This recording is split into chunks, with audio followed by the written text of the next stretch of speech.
Oi pessoal, eu sou a Laura, orientadora artística da Fundação Cultural Benedito Siqueira e Silva. Hoje eu vou trazer para vocês mais uma aula para a gente conversar, para a gente aprender, e hoje a gente vai falar sobre balé de repertório. Esse tipo de apresentação é caracterizado por apresentar uma história completa dentro dele, por meio dos gestos e da dança. A estrutura é bem parecida com uma peça teatral. Tem cenas, atos, tem uma narrativa com começo, meio e fim. A única diferença é que no balé não é proferida nenhuma fala. Tudo que é apresentado é por meio dos gestos e da dança. Os balés de repertório apareceram na corte francesa do rei Luís V. Foi o coreógrafo Jean Georges que criou a modalidade. Foi ele que resolveu mudar um pouco os tradicionais balés que a gente tinha antigamente. Então ele tirou as máscaras, as perucas, cortou aquelas grandes declamações de poesias que tinham nas apresentações e focou somente na fluidez dos movimentos para conseguir contar uma história só com a dança. O balé de repertório, ele nasceu na França, mas ele teve seu renascimento na Rússia. Foi quando, em 1862, o Marius Petipa, que era o primeiro bailarino do balé imperial russo, criou o balé de repertório A Filha do Faraó, que tinha serpentes venenosas, múmias, um monte de coisa diferente, e foi aí que começou essa tradição do balé de repertório.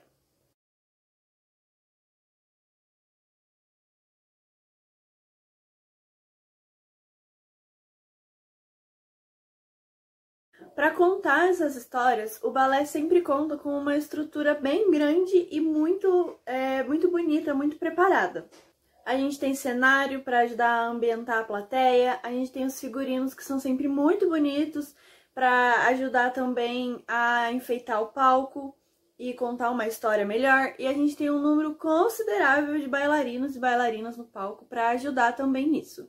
Esse número grande de bailarinos é porque existem os solistas, que são os artistas que têm um papel de protagonista na peça, e tem o corpo de baile, que executam as coreografias que tem que ter muita sincronia, muita união do grupo, para deixar tudo bem bonito e bem legal para a plateia.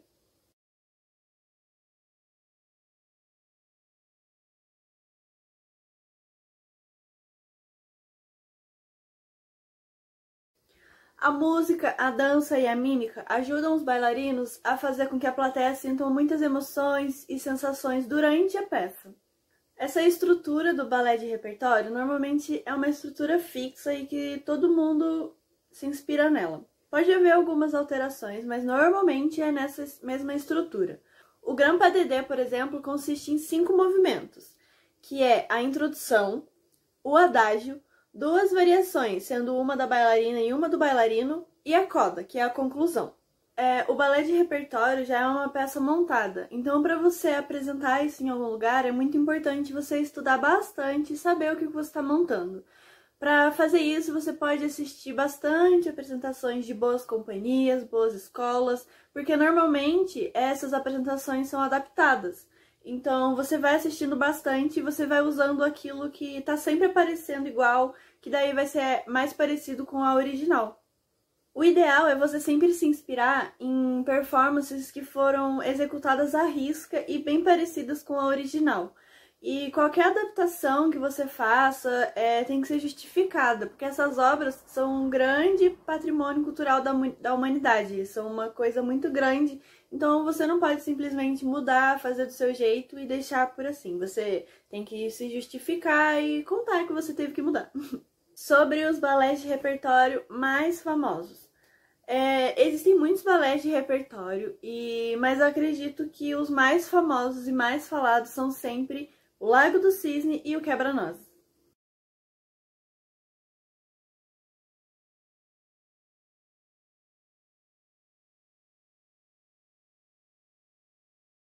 Esses 2 balés foram criados pelo Tchaikovsky e são 2 balés muito diferentes um do outro. O Lago do Cisne é um balé de 4 atos, ele é um balé longo e normalmente ele tem versões diferentes.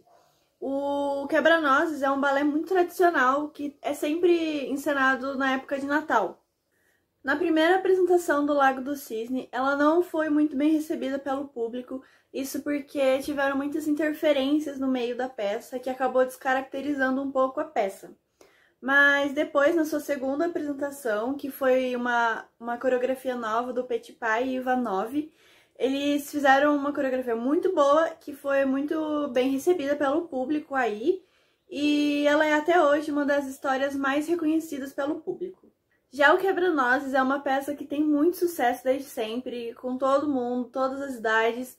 Ela é uma peça muito clássica, tem muita coisa fantástica, é muito lúdica, então todo mundo sempre gosta muito de assistir ela. E ela tem uma grande qualidade de técnica tanto na música quanto na coreografia.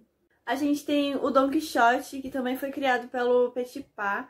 Ele se baseou na obra Don Quixote, que é um romance de Miguel Cervantes, e é um balé muito conhecido também. Essa é uma peça carregada de romance, drama, desilusões, reviravoltas, cheia de coisa, e no começo ela surpreendeu muito a plateia por ser um pouco diferente do que elas já tinham visto.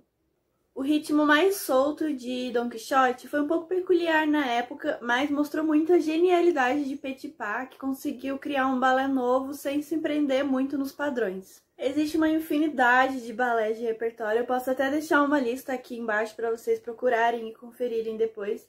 Um dos meus preferidos é Giselle, que é um balé romântico de 2 atos. Ele foi apresentado originalmente pela Ópera Nacional de Paris, e ele é um balé muito desafiador, porque ele carrega uma trama que vai entre o físico e o espiritual. Então eu gosto muito desse balé, principalmente porque ele é um balé desafiador. Eu mesma já participei de algumas versões montadas desses balés. Já dancei o Corsário, um trecho de Corsário, já dancei o Quebra-Nozes, já dancei também um trecho de Don Quixote. E por trás disso existe muito estudo, muita aula, então é sempre muito legal vocês saberem o que vocês estão dançando, da onde veio aquilo. Eu gosto muito de assistir balé de repertório, eu tô sempre assistindo diferentes versões de uma companhia, depois eu assisto de outra companhia, pra eu conhecer essas versões que existem. Então, é aqui uma coisa que eu deixo pra vocês tentarem, que é muito legal aprender por esses vídeos que a gente acha na internet, tem em todo lugar, porque não deixa de ser um estudo, então agrega muito pra gente.